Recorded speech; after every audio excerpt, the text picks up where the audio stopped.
Okay दोस्तों, diploma online classes में आप सभी विद्यार्थियों का स्वागत है। आज की क्लासेस में कल तो हमने कॉम्बिनेशन ऑफ रेसिस्टेंसेस पढ़ा। मैंने कल के वीडियो लेक्चर में मैंने आपको बताया कैसे सीरीज में पैरेलल में रेसिस्टेंस को जोड़कर इक्विवेलेंट रेसिस्टेंस निकालते हैं। बहुत अच्छे तरीके से मैंने उसको एक्सप्लेन किया, क्वेश्चन भी सॉल्व करवाया और आपको न्यूमेरिकल क्वेश्चन भी दिया जो आप आशा करते हैं आप जरूर सॉल्व कर लिए होंगे। आज के सेशन में हम बात करते हैं रेसिस्टिविटी पर, थोड़ा सा रेसिस्टिविटी पर विचार कर लेते हैं, फिर हम अगला टॉपिक कैपेसिटर को देखेंगे। ठीक है, देखिए रेसिस्टिविटी क्या होती है, जो कि रेसिस्टेंस से रिलेटेड है, इसीलिए हम इसको बता रहे हैं। ठीक है, रेसिस्टिविटी, इसी को हम क्या कहते हैं, प्रतिरोधकता। इसको हम क्या कहते हैं, प्रतिरोधकता। ठीक है, ठीक है। जैसे कल में हमने आपको बताया था कि रेसिस्टेंस जो होता है वो मटेरियल के लेंथ के डायरेक्टली प्रोपोर्शनल और क्रॉस सेक्शनल एरिया के इनवर्सली प्रोपोर्शनल होता है, यानी कि पदार्थ के लंबाई के समानुपाती और उसके अनुप्रस्थ का क्षेत्रफल के व्युत्क्रमानुपाती होता है। कल हमने बताया था। जब प्रोपोर्शनलिटी का सिंबल हटता है दोस्तों, तो यहाँ एक कांस्टेंट आ जाता है, जिसको हम यहाँ पे इसी को ही हम क्या कहते हैं, रो। इसी का नाम क्या है, रेसिस्टिविटी, जिसको हम हिंदी में क्या कहते हैं, प्रतिरोधकता। क्या कहते हैं, ये प्रतिरोधकता। ये अपने आप में क्या है, एक कांस्टेंट है। ठीक है, ये अपने आप में क्या है, एक स्थिरांक है, एक कांस्टेंट है, जो एक विशेष कंडीशन पे ही चेंज होता है। ठीक है, अगर आप चालक पदार्थ की लंबाई बढ़ाएं, उसका क्रॉस सेक्शनल एरिया बढ़ाएं या घटाएं, तो इस रेसिस्टिविटी पर कोई प्रभाव नहीं पड़ता है। ये प्रत्येक मटेरियल के लिए फिक्स होता है। जैसे अगर हम बात करें एल्यूमिनियम की, सिल्वर की, मान लीजिए हमने एल्यूमिनियम की बात किया, तो एल्यूमिनियम की रेसिस्टिविटी मान लीजिए कि क्या होता है, मान लीजिए एल्यूमिनियम की रेसिस्टिविटी 2.8 × 10⁻⁸ ओम मीटर है।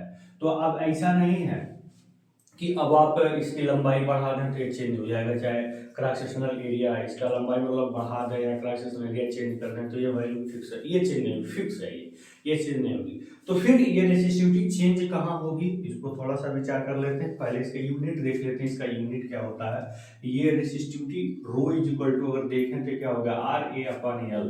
तो आर का क्या होता है, यूनिट ओम होता है, और इसका मीटर स्क्वायर होता है, और ये आपका मीटर है, मीटर से मीटर कट गया, ओम मीटर हो गया।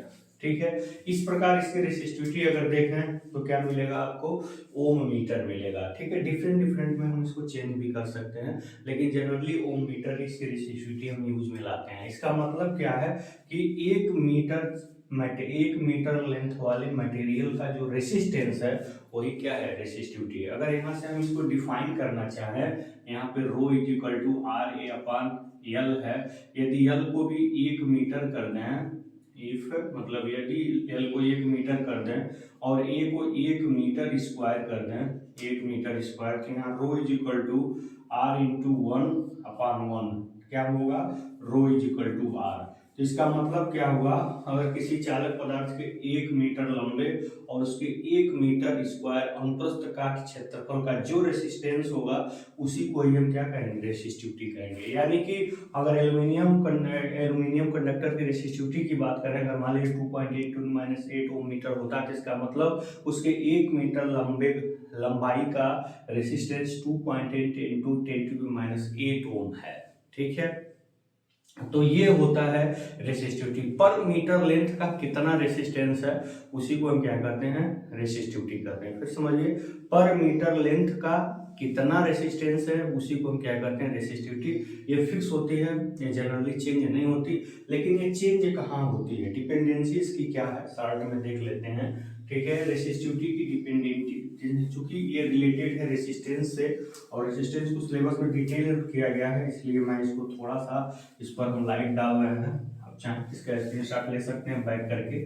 ठीक है, इसको थोड़ा सा हम इस पर ये बताएंगे कि रेसिस्टिविटी की डिपेंडेंसी क्या है। अगर मान लीजिए कभी एक बार क्वेश्चन पूछा था, ऑब्जेक्टिव में एक बार क्वेश्चन पूछा था, एक चालक तार है, उसकी लंबाई 2 गुनी कर दिया गया, अनुप्रस्थ का क्षेत्रफल 1/4 कर दिया गया, तो बताइए उसके रेसिस्टिविटी में क्या रेशियो होगा, क्या अनुपात होगा। तो लंबाई बढ़ाइए घटाइए, एरिया बढ़ाइए घटाइए, कोई चेंज नहीं होने वाला है, तो 1:1 का ही हमेशा रेशियो रहेगा। ठीक है, ध्यान दीजिएगा इस बात का।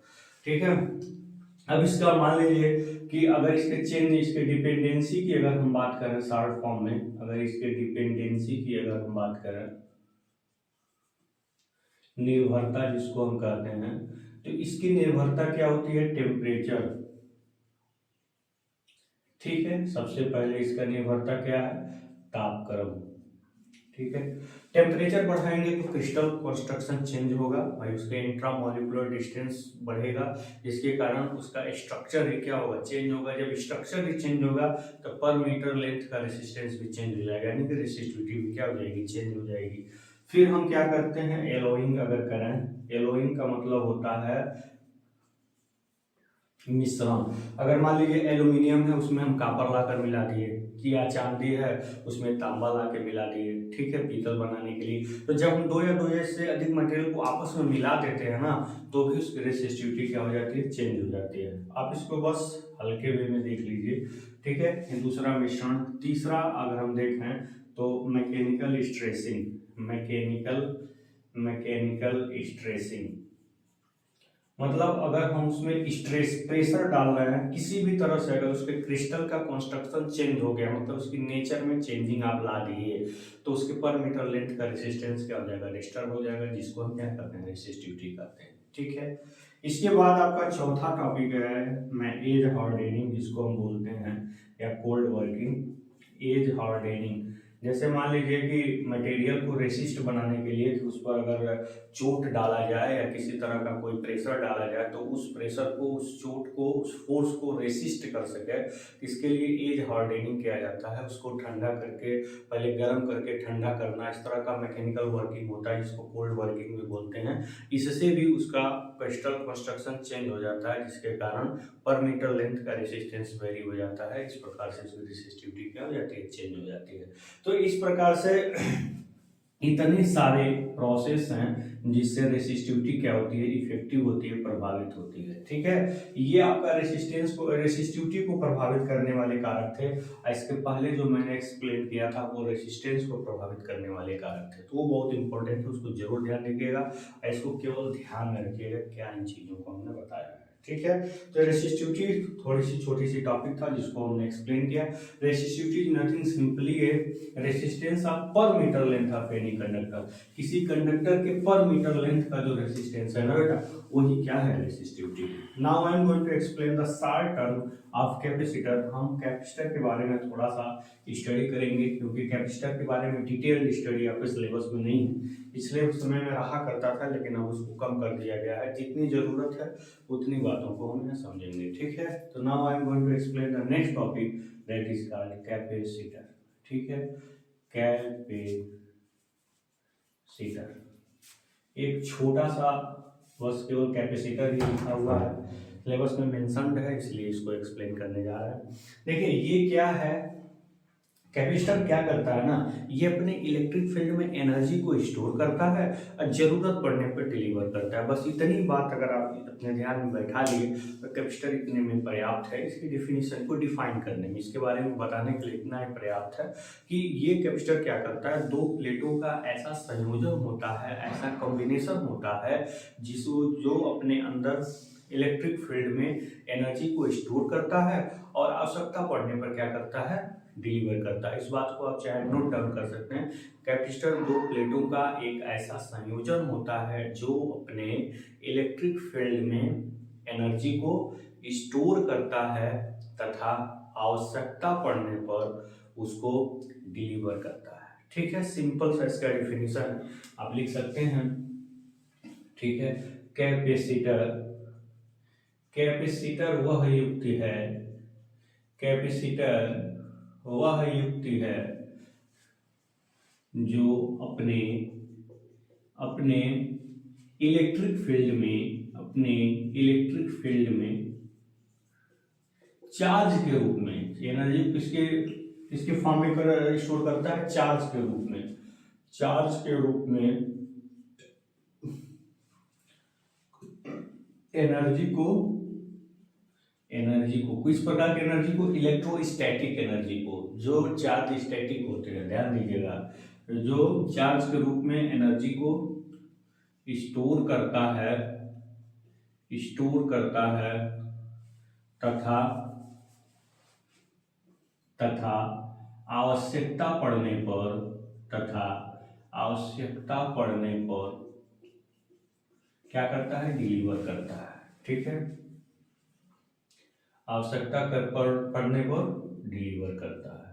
ठीक है, यह होता क्या है जनरली, यह दो प्लेटों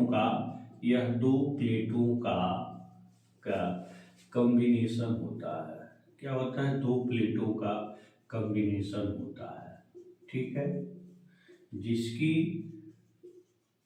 जिसकी जिसकी कोई फिक्स पोलैरिटी नहीं होती, जिसकी कोई फिक्स पोलैरिटी नहीं होती, बेटा ध्यान दीजिएगा, पोलैरिटी नहीं होती। ठीक है,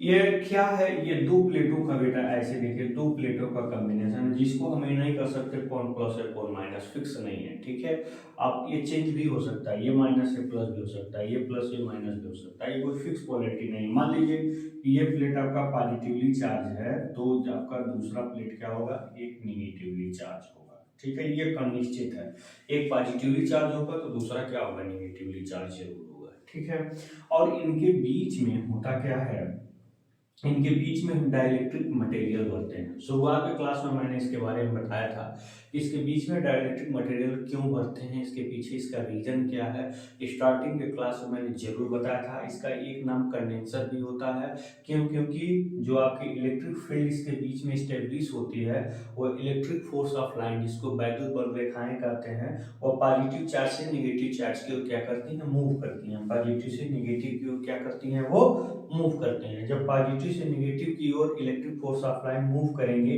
तो इनके बीच में जो डाइलेक्ट्रिक मटेरियल भरा हुआ है ना, वो डाइलेक्ट्रिक मटेरियल इस इलेक्ट्रिक फोर्स ऑफ लाइन को क्या करता है, अपने अंदर कंडेंस करता है। ये क्या करता है, अपने अंदर कंडेंस करता है। ठीक है, ये आपकी क्या है, इलेक्ट्रिक फोर्स ऑफ लाइन है, जो काल्पनिक है, इनको हम नहीं देख पाते हैं, इनको हम क्या करते हैं, वैद्युत बल रेखा, क्या कहते हैं इसको, वैद्युत बल रेखा। ठीक है, इसको कहते हैं इलेक्ट्रिक फोर्स ऑफ लाइन। क्या कहते हैं इसको, इलेक्ट्रिक फोर्स ऑफ लाइन, वैद्युत बल रेखा कहते हैं। ठीक है, इनके बीच में जब हम डाइलेक्ट्रिक मटेरियल भरते हैं ना, मान डाइलेक्ट्रिक मटेरियल क्या करता है, वो एनर्जी को स्टोर भी कर सकता है और वो पोलराइज भी हो सकता है। डाइलेक्ट्रिक है क्या, इंसुलेटर का ही एक कैटेगरी है, विद्युत रोधी पदार्थ का ही एक कैटेगरी है, एक उसका पार्ट है जिसके अंदर एक स्पेशल क्वांटिटीज आती है, जिसको मैंने एक्सप्लेन किया था फर्स्ट लेक्चर में, कि जो आपका सैनिक होते हैं सेना में, उन्हीं में से स्पेशल प्रॉपर्टी वाले को कमांडो बनाया जाता है। वैसे ही बहुत सारे इंसुलेटर है, इसमें धारा का प्रवाह आसानी से नहीं हो सकता, जैसे आपका ये मार्कर हो गया, ये मेज हो गया, तख्ता हो गया, कुर्सी हो गया, जितने भी प्लास्टिक का लकड़ी का जो जिसमें धारा का प्रवाह ना हो पाए, वो क्या है, इंसुलेटर है। उस इंसुलेटर में कुछ ऐसे भी इंसुलेटर होते हैं, जैसे कांच हो गया, मोम हो गया, कागज हो गया, कुछ एयर हो गया, ऐसे भी कुछ इंसुलेटर होते हैं जिसके अंदर कुछ स्पेशल प्रॉपर्टी होती है। स्पेशल प्रॉपर्टी का मतलब ये जो वैद्युत बल रेखा है उसको अपने अंदर कंडेंस भी करते हैं, सूखने का भी काम कर लेते हैं, उसमें पोलराइजेशन भी हो सकता है, यानी कि positive charge negative charge separate अलग अलग भी हो सकते हैं। ठीक है, तो उस जो जब इनके अंदर एक स्पेशल प्रॉपर्टीज आ जाती है इंसुलेटर के अंदर, तो इसको इंसुलेटर ना कह के हम इसको क्या कह देते हैं, डाइलेक्ट्रिक मटेरियल कह देते हैं।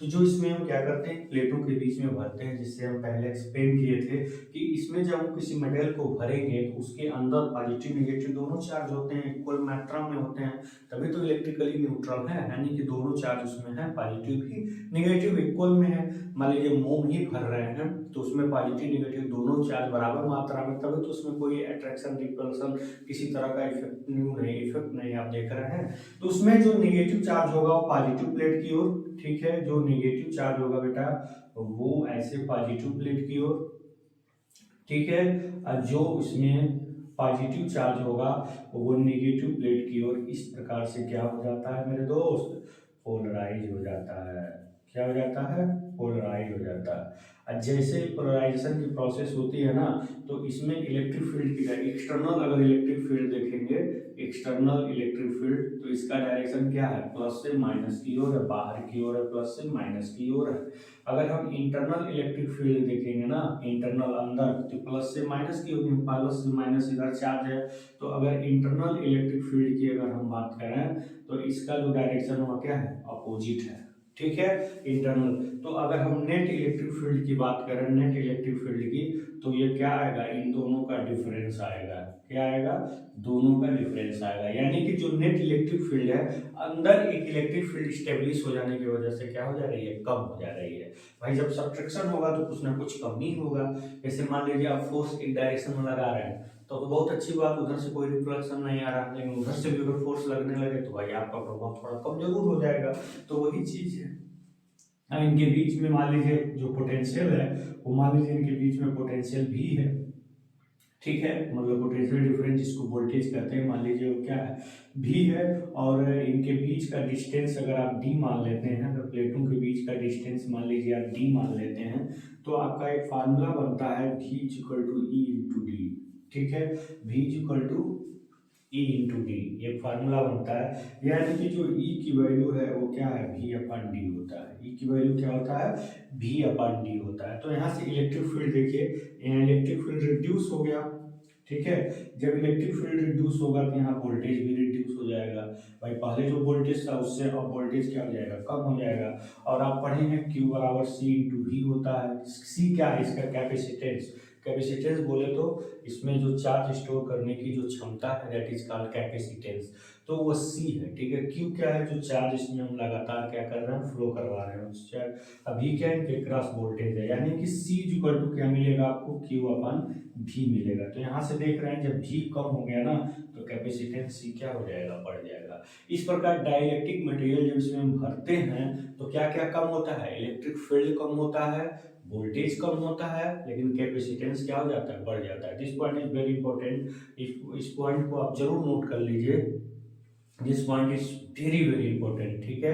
अब इसको नोट कर लीजिए कि जब हम प्लेटों के बीच में, कंडेंसर के कैपेसिटर के प्लेटों के बीच में जब हम डाइलेक्ट्रिक मटेरियल भरते हैं तो उनके क्रॉस वोल्टेज भी कम हो जाता है, उनमें उनमें इलेक्ट्रिक फील्ड भी कम हो जाती है, और फिर उसका धारिता क्या हो जाता है, बढ़ जाता है। इतनी बातें जरूर लिख लीजिएगा, बहुत इंपॉर्टेंट पॉइंट्स हम आपको बताए हैं, शेयर किए हैं। और अगर हम पैरेलल प्लेट कैपेसिटर की बात कर रहे हैं, अगर हम पैरेलल प्लेट कैपेसिटर की बात करें, पैरेलल प्लेट कैपेसिटर की अगर हम बात करें, तो पैरेलल प्लेट कैपेसिटर का जो कैपेसिटेंस होता है ना, वो होता है एप्सिलॉन 0 एप्सिलॉन ए अपन डी। आप इसको ऐसे लिख सकते हैं, ये केवल एप्सिलॉन लिख दीजिए।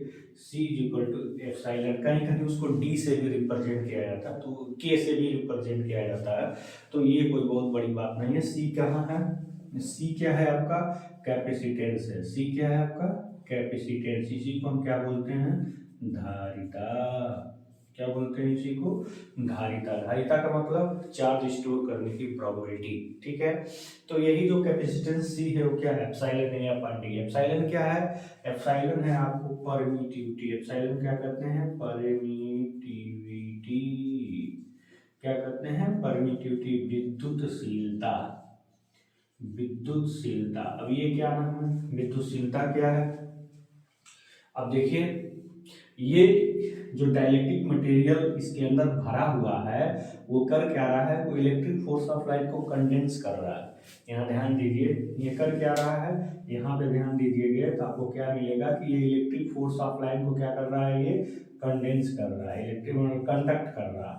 इसके अंदर एक कंडक्टिविटी की प्रॉपर्टी, किसका कंडक्ट कर रहा है, ये इलेक्ट्रिक फोर्स ऑफ लाइट को ये जो डाइलेक्ट्रिक मटेरियल कंडक्ट कर रहा है। तो इसके इस गुण को हम क्या करते हैं, परमिटिविटी करते हैं। यानी डाइलेक्ट्रिक मटेरियल का वह गुण जिससे वो इलेक्ट्रिक फोर्स ऑफ लाइट को कंडक्ट करता है, यानी कि अपने अंदर से होकर के पास करता है, उसके इस गुण को हम क्या करते हैं, परमिटिविटी करते हैं। This point is also very important, ठीक है, ये भी बहुत इंपॉर्टेंट है, नोट कर लीजिएगा। डाइलेक्ट्रिक मटेरियल के पास जो इलेक्ट्रिक फोर्स ऑफ लाइन को कंडक्ट करने की जो प्रॉपर्टी होती है, उसी को क्या कहते हैं, विद्युतशीलता कहते हैं। ये किसके बराबर होता है, ये बराबर होता है एप्सिलॉन 0 इंटू एप्सिलॉन आर के। किसके बराबर होता है, एप्सिलॉन 0 इंटू एप्सिलॉन आर। तो एप्सिलॉन 0 क्या है दोस्त, यहाँ ध्यान दीजिएगा, आपका एप्सिलॉन 0 क्या है, ये परमिटिविटी है। किसकी परमिटिविटी है, एयर की परमिटिविटी है। This is permittivity of air, ठीक है। कितनी होती है, 8.85 इंटू 10⁻⁻12 कूलम स्क्वायर पर न्यूटन मीटर स्क्वायर। ये इसका क्या होता है, मात्रक होता है, ठीक है।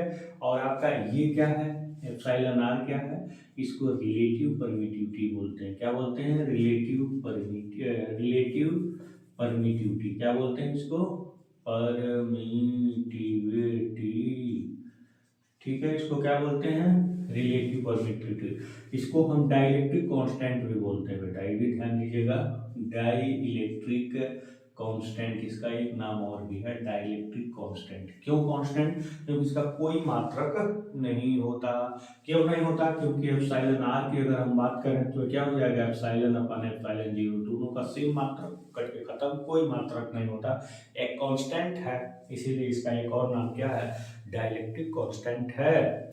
अगर हम एयर का रिलेटिव परमिटिविटी निकालें, किसका, एयर का रिलेटिव परमिटिविटी, तो ध्यान दीजिएगा इस बात का।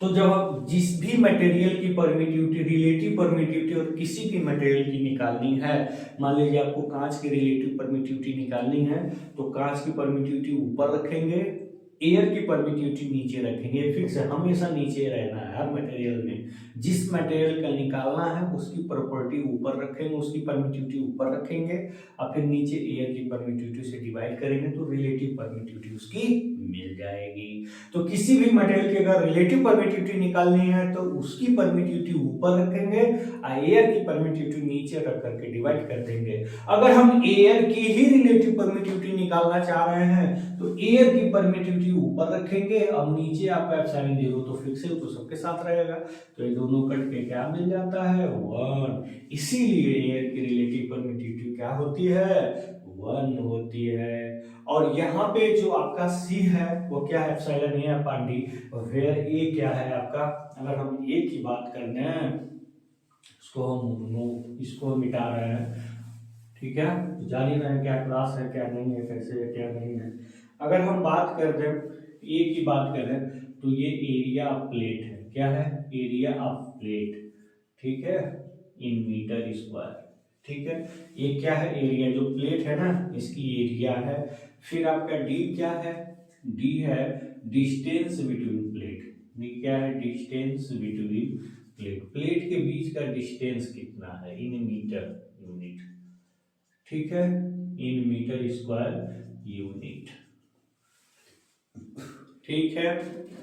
और फिर यहाँ पे सी क्या है, सी आपका क्या है, कैपेसिटेंस, कैपेसिटेंस बोले तो कैपेसिटेंस है इन फैराड यूनिट, किसमें है, कैपेसिटेंस इन फैराड यूनिट, ठीक है। ये कैपेसिटेंस क्या है, कैपेबिलिटी ऑफ स्टोरेज चार्ज, ठीक है। ये आपका कैपेसिटेंस होता क्या है, कैपेबिलिटी ऑफ स्टोरेज, जो कैपेसिटर के पास चार्ज स्टोर करने की जो कैपेबिलिटी है उसी को क्या कहते हैं, कैपेसिटेंस कहते हैं। तो इतना आपका क्या है, पर्याप्त है। ये पैरेलल कैपेसिटर का क्या है, ये कैपेसिटेंस, इसको हम क्या बोलते हैं, धारिता बोलते हैं। पहले जो है बहुत सारी बातें कैपेसिटर से रिलेटेड आपके सिलेबस में थी, लेकिन इस बार नहीं है दोस्तों, तो इतना ही आपको पढ़ के संतोष करना पड़ेगा, क्योंकि सिलेबस में एक ही टॉपिक है, इसलिए जितना था उतना मैंने क्या कर दिया, एक्सप्लेन कर दिया। ये बहुत ही इंपॉर्टेंट थिंग है, इसका बहुत सारा रोल है, ये बहुत कुछ अगर बताया जाए तो कितना लेक्चर इसी पे जाएगा, लेकिन उतना हमें नहीं बताना है, जितना आपको जानना है उतना बताना है, ठीक है। इसकी जो पावर रेटिंग होती है वो हमेशा VAR होती है, वोल्ट एम्पियर रिएक्टिव, ठीक है। क्यों ऐसा होता है, सब कुछ आगे आगे आगे, ठीक है, आगे एक्सप्लेन किया जाएगा। यहाँ जितना जानना है उतना जरूर जानिए। सीधी सी बात करिए, कैपेसिटर है क्या, दो प्लेटों का कॉम्बिनेशन है जो अपने डाइलेक्ट्रिक मटेरियल में चार्ज के रूप में इलेक्ट्रिकल एनर्जी को स्टोर करता है, इलेक्ट्रोस्टैटिक एनर्जी को स्टोर करता है, फिर आवश्यकता पड़ने पर क्या करता है, डिलीवर करता है। आप सीधे कह सकते हैं दो प्लेटों का ऐसा कॉम्बिनेशन है जो एनर्जी को स्टोर करता है, आवश्यकता पड़ने पर डिलीवर करता है। बस छोटा सा डिफिनेशन आप दे सकते हैं। If you want to take screenshot then you can take here, आप आसानी से ले सकते हैं। पहले ये लिखिएगा, फिर इसके बारे में, फिर ये लिखिएगा, फिर वहां से, फिर यहाँ से, ठीक है, चीजों को समझ लीजिएगा, ठीक है। तो चलिए आज के लिए आज का ये जो टॉपिक था कैपेसिटर, यही फुल नेम फाइनली फिनिश होता है। Now I am going to explain about the Kirchhoff's current law and Kirchhoff's voltage law. ठीक है, किरचॉफ्स करंट लॉ और किरचॉफ्स वोल्टेज लॉ क्या होता है, बहुत ही आसान है, लेकिन अगर आप नहीं समझेंगे तो ये टॉपिक बहुत ही कठिन है। ठीक है, तो अगर आप समझ लिए तो बहुत ही आसान है, आपके डिफिनीशन आपके जुबान पे होगा, इट्स माय गारंटी। अगर नहीं समझे तो कभी नहीं आएगा, कुछ नहीं कर पाएंगे। ठीक है, तो हम ऐसा करेंगे, आप जब पढ़ रहे हैं तो समझने का भी कोशिश करिएगा दोस्तों। ठीक है, बहुत अच्छी बात, बने रहिए हमारे साथ, बहुत सारे एडवांटेज आपको दिए जाएंगे। हैं, तो चलिए अब हम बात करते हैं सबसे इम्पोर्टेंट नियम, जिसका नाम है किरचॉफ्स का लॉ। किरचॉफ्स कोई है नहीं, एक साइंटिस्ट का नाम है जिसने दो नियम बना दिए तो उसका नाम हो गया। अगर आपने दो नियम, कोई नियम बना दिए तो आपका ही नाम के अनुसार होगा। जैसे मान लीजिए आपका नाम अजय भाई देख रहे हो तो सुनिएगा, अगर अजय नाम है तो अजय रूल्स हो जाएगा, अगर मोहन नाम है तो मोहन से रूल हो जाएगा, सतीश नाम है सतीश रूल होगा, अभिषेक नाम है तो अभिषेक सलाह हो जाएगा। जैसा आपका नाम है, अगर नियम आप बना दिए तो आपके अनुसार वो नाम हो जाएगा। ठीक है, चलिए अब हम बात करते हैं क्या, किरचॉफ का नियम।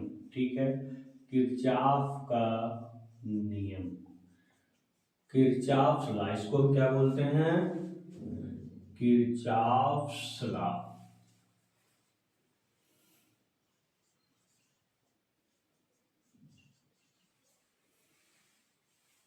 स्पेलिंग देख लीजिएगा इसका, KIRCHOFF, किरचॉफ्स लॉ। ठीक है, चलिए इसके किरचॉफ्स के दो नियम होते हैं, एक को कहते हैं हम KCL, एक को कहते हैं हम KVL। KCL का मतलब किरचॉफ्स करंट लॉ, KVL का मतलब किरचॉफ्स वोल्टेज लॉ दोस्तों। ठीक है, तो चलिए हम इसके बारे में देखते हैं, किरचॉफ्स करंट लॉ क्या है, किरचॉफ्स वोल्टेज लॉ क्या है। ठीक है, AHH ही है। इसके दो नियम है जिसको हम क्या बोलते हैं, Kirchhoff's current law, current law, इसको क्या बोलते हैं, KCL। देखिए अगर आप भी उस समय वैज्ञानिक रहे होते तो बहुत छोटा सा नियम आप खुद बना लेते। ये नियम क्या है कि मान लीजिए कोई एक जंक्शन पॉइंट है, कोई एक जंक्शन पॉइंट है जहां बहुत सारे सर्किट का कॉम्बिनेशन ऐसे हो रहा है, मान लीजिए ऐसे हो रहा है, से है, से है। ठीक है, एक पॉइंट पे बहुत सारे सर्किट्स हैं और कुछ करंट इस पे आती हुई दिख रही हैं, कुछ करंट यहाँ पे आती हुई दिख रही हैं, और कुछ करंट बेटा आती हुई दिख रही हैं, कुछ करंट यहाँ से जाती हुई दिख रही हैं। ठीक है, कुछ करंट यहाँ से जाती हुई दिख रही हैं।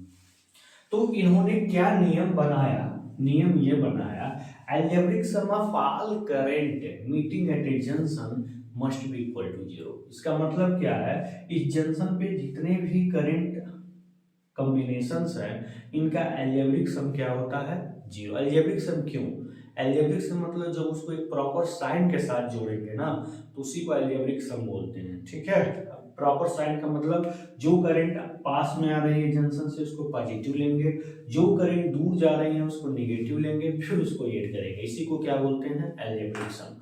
तो किसी भी जंक्शन में मिलने वाली सभी धाराओं का बीजगणितीय योग क्या होता है, शून्य होता है। तो अगर स्टेटमेंट की अगर हम बात करें, इसके स्टेटमेंट की अगर हम बात करें, जिसको हम क्या करते हैं, कथन, अगर इसके कथन की हम बात करें तो आप क्या लिखेंगे, किसी किसी जंक्शन, किसी जंक्शन पॉइंट पर मिलने वाली, ठीक है, मिलने वाली सभी धाराओं का, किसका, सभी धाराओं का बीजगणितीय योग, कौन सा योग, बीजगणितीय योग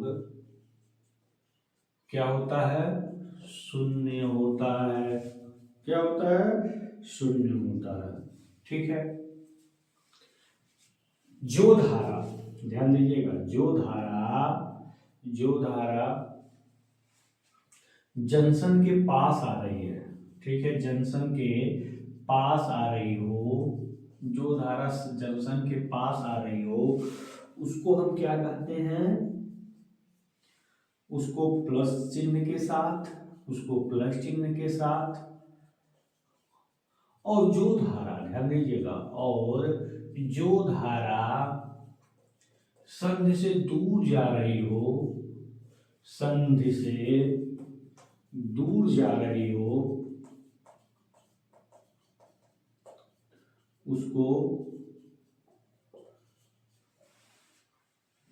नेगेटिव चिन्ह से के साथ जोड़ते हैं। इस प्रकार का जो जोड़ना होता है, या ध्यान दीजिएगा, इस प्रकार का जोड़ना ही बीजगणितीय अलजेब्रिक सम कहलाता है। इस प्रकार का जोड़ना, इस प्रकार का जोड़ना ही क्या कहलाता है, बीजगणितीय योग कहलाता है। क्या कहलाता है, बीजगणितीय योग। ठीक है, जब उचित सिंबल के साथ आप किसी भी पॉइंट्स को, करंट को जब आप जोड़ेंगे तो यही क्या कहलाएगा। तो यहाँ पे बढ़ा लीजिएगा, माना I1 I2 I3 करंट संधि की ओर जा रहे हैं तथा I5 I4 I6 करंट संधि से दूर जा रहे हैं। आप बढ़ा लीजिएगा, माना I1 I2 I3 करंट संधि के पास जा रही हैं और I4 I5 I6 करंट संधि से दूर जा रही हैं। तो अकॉर्डिंग टू किरचॉफ्स लॉ है, यहाँ पे क्या लिखेंगे, अकॉर्डिंग टू KCL, तो जो संधि के पास आ रही है वो सब पॉजिटिव होंगी, ठीक है, और जो संधि से दूर जा रही है वो सब क्या होंगी, नेगेटिव होंगी। ये हो गया 0। ठीक है, तो यहाँ से आप लिख सकते हैं I1 plus I2 plus I3 equal to I4 plus I5 plus I6। ठीक है, ठीक। तो इससे आपको क्या निष्कर्ष निकला। ठीक है, अगर हम इसी बात को दूसरे शब्दों में लिखें, तो अगर हम दूसरे शब्दों में इसको एक्सप्लेन करना चाहें, दूसरे शब्दों में, तो क्या लिखेंगे, संधि के पास, संधि के पास आने वाली धाराओं का योग, संधि के पास जो धारा आ रही है, संधि के पास आने वाली धाराओं का योग बराबर जाने वाली धाराओं के योग। ठीक है, संधि के पास आने वाली धाराओं का योग, ठीक है, तथा संधि से दूर जाने वाली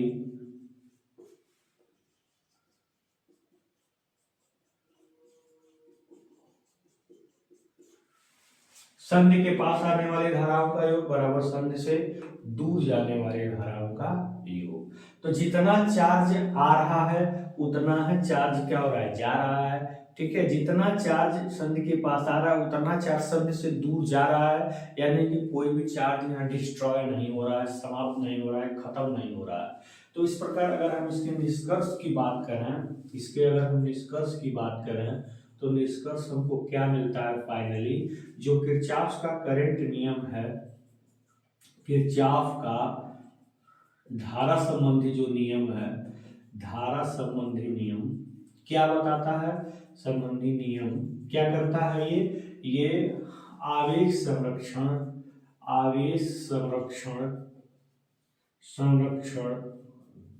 सिद्धांत का फॉलो करता है या अनुसरण करता है, फॉलो करता है। क्या करता है, फॉलो करता है।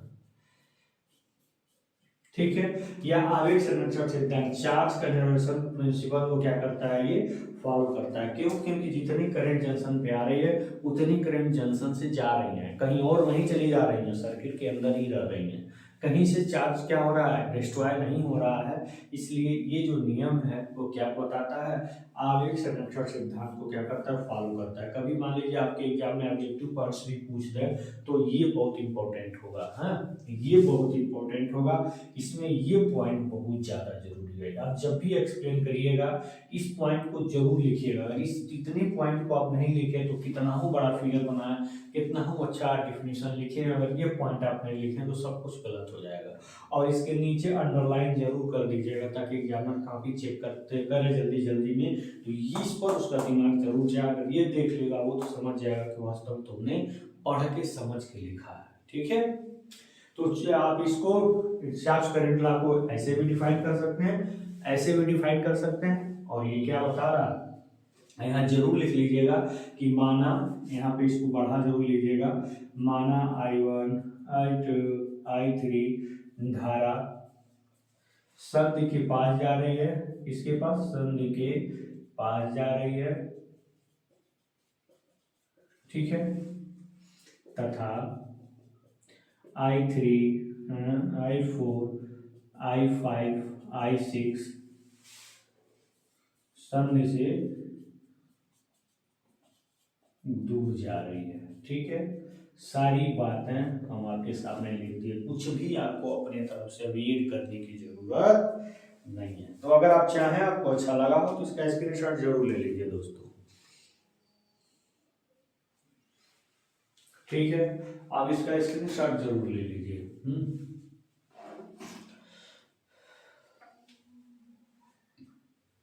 अब इसको हम मिटाते हैं।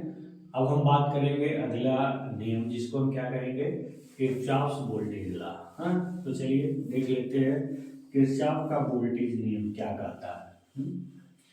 किरचॉफ्स वोल्टेज लॉ, ये दोनों नियम आपके एग्जाम में बहुत इंपॉर्टेंट है। आपके क्वेश्चन ऐसे करके पूछेगा किरचॉफ के धारा संबंधी नियम तथा वोल्टता संबंधी नियम को एक्सप्लेन कीजिए, ऐसे क्वेश्चन पूछ देगा। या किरचॉफ के वोल्टता संबंधी नियम तथा धारा संबंधी नियम की व्याख्या कीजिए, ऐसे पूछ देगा है। तो ये ध्यान देना है आपको। तो दोनों पूछेगा तो दोनों को आपको एक्सप्लेन करना ही करना है। और ये जान लीजिए कि 95% इसको जरूर एग्जाम में पूछा जाता है, क्योंकि बहुत महत्वपूर्ण नियम है ये। इससे सर्किट के बहुत सारे प्रॉब्लम सॉल्व होते हैं, मतलब उसमें वोल्टेज, करंट इत्यादि का कैलकुलेशन हम बहुत अच्छे तरीके से इस नियम की सहायता से करते हैं। आगे हम एग्जाम्पल देकर के इसको समझाएंगे। हाँ, तो किरचॉफ का नियम, अब हम दूसरा नियम पढ़ने जा रहे हैं, जिसको हम क्या कहते हैं, किरचॉफ्स वोल्टेज लॉ। क्या करते हैं हम, किरचॉफ्स वोल्टेज लॉ। हाँ, इसका जो दूसरा नियम है उसको हम क्या बोलते हैं, किरचॉफ्स वोल्टेज लॉ। इसको हम क्या बोलते हैं, केवीएल। क्या बोलते हैं इसको, केवीएल बोलते हैं, किरचॉफ्स वोल्टेज लॉ। ये क्या है, चूंकि वो करंट से रिलेटेड था तो उसमें डिफाइन हमने करंट को लेकर किया। ये वोल्टेज से रिलेटेड है तो डिफाइन इसको वोल्टेज से करेंगे। हाँ, ये क्या होता है, मान लीजिए कोई सर्किट है, यहाँ पे मान लीजिए ये यहाँ पे सर्किट है, यहाँ पे ईएमएफ सोर्स है, ये E1 है, और ये आपका रेसिस्टेंस मान लीजिए R1 है, ये R2 है। यहाँ पे हमने दूसरा सोर्स मान लीजिए लगा दिया E2 माइनस प्लस है, फिर एक लूप यहाँ भी हमने बना दिया, मान लीजिए क्या है, R3। ठीक है, तो यहाँ मान लीजिए इसमें करंट जो फ्लो हो रहा है वो क्या है, I है।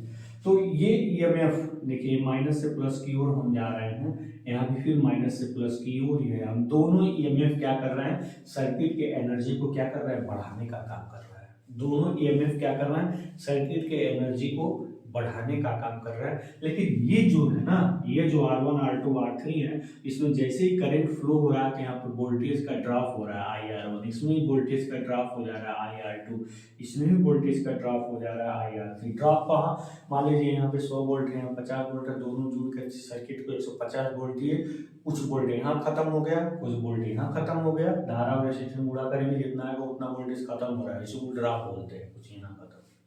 तो ये बताया गया है कि इन सभी वोल्टताओं का ड्रॉप और ये ईएमएफ सभी वोल्टताओं का एल्जेब्रिक सम क्या होता है, 0 होता है। बस सिंपल डेफिनेशन यही है, किसी क्लोज्ड पाथ में सभी प्रकार के वोल्टताओं का बीजगणितीय योग अगर लें, ये घट रहा है ये बढ़ा रहे हैं, तो इन तीनों को जोड़िए और फिर इन दोनों को जोड़िए, दोनों बराबर आएंगे, या इन सबको जोड़ दीजिए प्लस सिंबल के साथ, इन दोनों को तीनों को जोड़िए माइनस सिंबल के साथ, फिर जोड़िए इज इक्वल टू 0 आएंगे। तो इसी को हम क्या बोलेंगे, प्लस माइनस के साथ जब इन बोल्टताओं को जोड़ेंगे ना तो उसी को अलजेब्रिक सम बोलते हैं। तो इसको आप कैसे लिख सकते हैं कि क्लोज्ड पाथ में क्या लिखेंगे, किसी क्लोज्ड पाथ मतलब क्लोज्ड लूप बोलते हैं, किसी क्लोज्ड लूप में सभी प्रकार के, ध्यान दीजिएगा, सभी प्रकार के बोल्टताओं का, किसका, बोल्टताओं का बीजगणितीय योग, क्या, बीजगणितीय योग क्या होता है, बीजगणितीय योग शून्य होता है। ठीक है, जो वोल्टेज सर्किट की एनर्जी को बढ़ाते हैं, जो वोल्टेज सर्किट के एनर्जी को बढ़ाते हैं, सर्किट के एनर्जी को बढ़ाते हैं, उनको प्लस चिन्ह के साथ तथा जो वोल्टेज सर्किट के एनर्जी को घटाते हैं, सर्किट के एनर्जी को घटाते हैं, उसको नेगेटिव चिन्ह के साथ जोड़ते हैं। इसी जोड़ को इसी सम को हम क्या बोलते हैं, इसी सम को बीजगणितीय सम, अलजेब्रिक सम बोलते हैं। इसी जोड़ को क्या बोलते हैं, बीजगणितीय योग कहते हैं। ठीक है, तो अब इसका सिंबल के अनुसार कैसे हम जानेंगे कि सर्किट की एनर्जी को ये बढ़ा रहा है घटा रहा है। ठीक है, यहाँ पे मान लीजिए कि हम वोल्टता का साइन कन्वेंशन देखें, साइन कन्वेंशन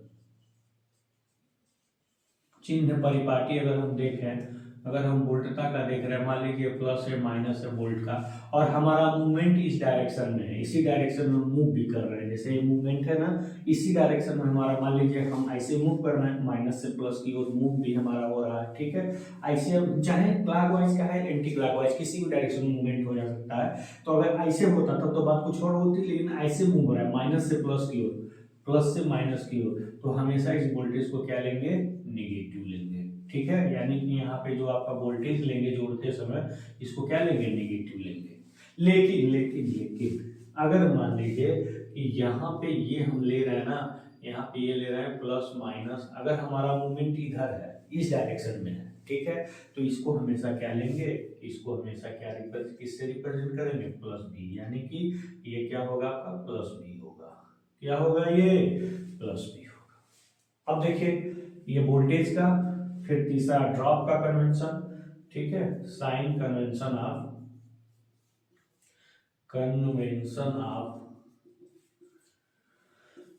वोल्टेज ड्रॉप का अगर साइन कन्वेंशन देखें तो क्या होगा, वोल्टेज ड्रॉप का अगर साइन कन्वेंशन देखें, मान लीजिए कि ये आपका रेजिस्टेंस है आर और करंट ऐसे फ्लो हो रहा है, यानी कि प्लस से माइनस, और हमारा मूवमेंट भी इसी डायरेक्शन में, करंट में से जब मतलब यहाँ फ्लो होती है वो प्लस होता है, जब निकलती है वो माइनस होता है, और हमारा मूवमेंट भी इसी डायरेक्शन में है, यहाँ जो वोल्टेज ड्रॉप होगा प्लस आई आर होगा। ठीक है, इसी प्रकार ये पहला हो गया। मान लीजिए कि दूसरा अगर इसी प्रकार से है, ये आपका रेसिस्टेंस है, ये है आपका आर, और करंट भी इसी डायरेक्शन में फ्लो हो रही है प्लस माइनस, लेकिन हमारा मूवमेंट जस्ट इसके अपोजिट है।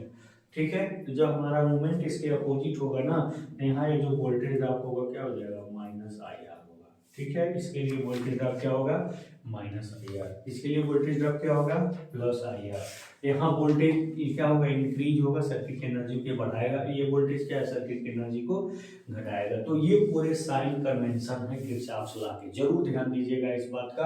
अब इसी जो भी साइन कन्वेंशन हम यहाँ पे आपको बताए हैं, इस साइन कन्वेंशन का यहाँ पे हम क्या करेंगे, अप्लाई करेंगे तो ध्यान दीजिएगा, तो यहाँ लिखेंगे applying KVL in given loop. हम क्या कर रहे हैं, गिवन लूप में हम क्या कर रहे हैं, किरचॉफ्स लॉ को अप्लाई कर रहे हैं। जब यहाँ पे किरचॉफ्स लॉ को अप्लाई करेंगे ना, तो हमें क्या मिलेगा, हम मूवमेंट हमारा ऐसे है, ध्यान दीजिएगा, ऐसे हम जा रहे हैं, तो मूवमेंट माइनस से प्लस की ओर है ना, तो ये प्लस सिंबल में आएगा। फिर देखिए ये प्लस माइनस, फिर ये करंट ऐसे फ्लो रहा है प्लस माइनस, तो हमारे देखिए हमारा मूवमेंट प्लस से माइनस की ओर है ना, तो भी आपका माइनस हो जाएगा IR1, फिर प्लस से माइनस का फिर ये भी माइनस हो जाएगा, इसी को एलिप्टिक्स हम बोलते हैं।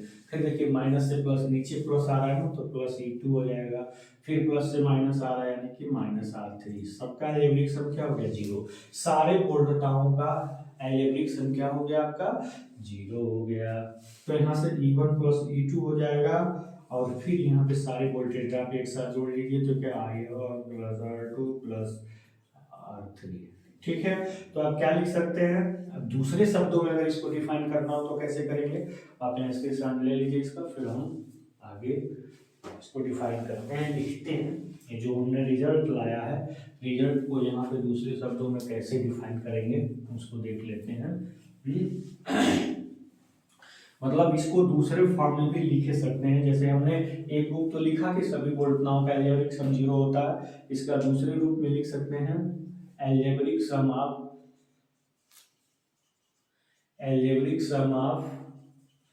ऑल ईएमएफ्स, सारी ईएमएफ्स का एल्जेब्रिक सम चिन्ह के साथ is equal to algebraic sum of all voltage drop. ऐसे भी इसको क्या कर सकते हैं, लिख सकते हैं, यानी कि सभी ईएमएफ का एल्जेब्रिक सम सभी वोल्टेज ड्रॉपों के एल्जेब्रिक सम के बराबर होता है, दूसरे शब्दों में ऐसे लिख सकते हैं, ठीक है। सभी ईएमएफ का एल्जेब्रिक सम सारे वोल्टेज ड्रॉपों के एल्जेब्रिक सम के क्या होता है, बराबर होता है। इसको भी ऐसे भी लिख सकते हैं, सभी ईएमएफ्स का बीजगणितीय योग, कौन सा योग, बीजगणितीय योग किसके बराबर होता है, सभी वोल्टेज ड्रॉपों के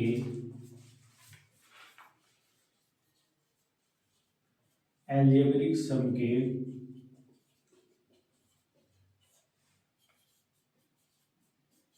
बराबर होता है। इसको लिख सकते हैं दूसरे शब्दों में, इन द अदर हैंड, सभी ईएमएफ का बीजगणितीय योग सभी वोल्टेज ड्रॉपों के बीजगणितीय योग के बराबर होता है। तो यहाँ पे क्या देख रहे हैं कि वोल्टेज यानी कि सर्किट में जो एनर्जी जितनी बढ़ रही है उतनी ही एनर्जी घट भी रही है, ठीक है, ताकि एनर्जी बैलेंस क्या हो जाए, 0 हो जाए। तो जितनी एनर्जी बढ़ रही है वोल्टेज एनर्जी को जितना बढ़ा रहा है, ये रेजिस्टेंस उतनी एनर्जी को ड्रॉप भी कर रहा है, यूज भी कर ले रहा है, मतलब कोई भी एनर्जी एक्स्ट्रा बेकार नहीं जा रही, जितना बढ़ रही सर्किट में उतना यूज हो जा रही है। तो इस प्रकार का यह जो नियम है, ये किसको फॉलो करता है, ये जो नियम है एनर्जी कंजर्वेशन रूल को क्या करता है, फॉलो करता है। इसको आप लिख सकते हैं निष्कर्ष में लिख सकते हैं, क्या लिख सकते हैं, किरचॉफ का वोल्टता नियम, किरचॉफ का वोल्टता नियम, law of conservation of energy को क्या करता है, एनर्जी के सिद्धांत को, एनर्जी के प्रिंसिपल को क्या करता है, फॉलो करता है। बहुत इंपॉर्टेंट पॉइंट मैंने लिखा है, इसको ये जरूर नोट डाउन कर लीजिएगा। किरचॉफ का जो वोल्टेज लॉ है वो क्या करता है, वो law of conservation of energy के प्रिंसिपल को फॉलो करता था। किरचॉफ करंट लॉ किसको फॉलो करता था, law of conservation of charge को सिद्धांत को फॉलो करता था, ठीक है। अब इस पर एक क्वेश्चन हम लगाएंगे, लेकिन आज नहीं कल इस क्वेश्चन को हम लिख दे रहे हैं ना, ठीक है। कल हम उसी क्वेश्चन पे क्या करेंगे, वार्तालाप करेंगे। और फिर Kirchhoff voltage law fully and finally क्या हो जाएगा, फिनिश हो जाएगा। तो चलिए क्वेश्चन नोट डाउन कर लीजिएगा।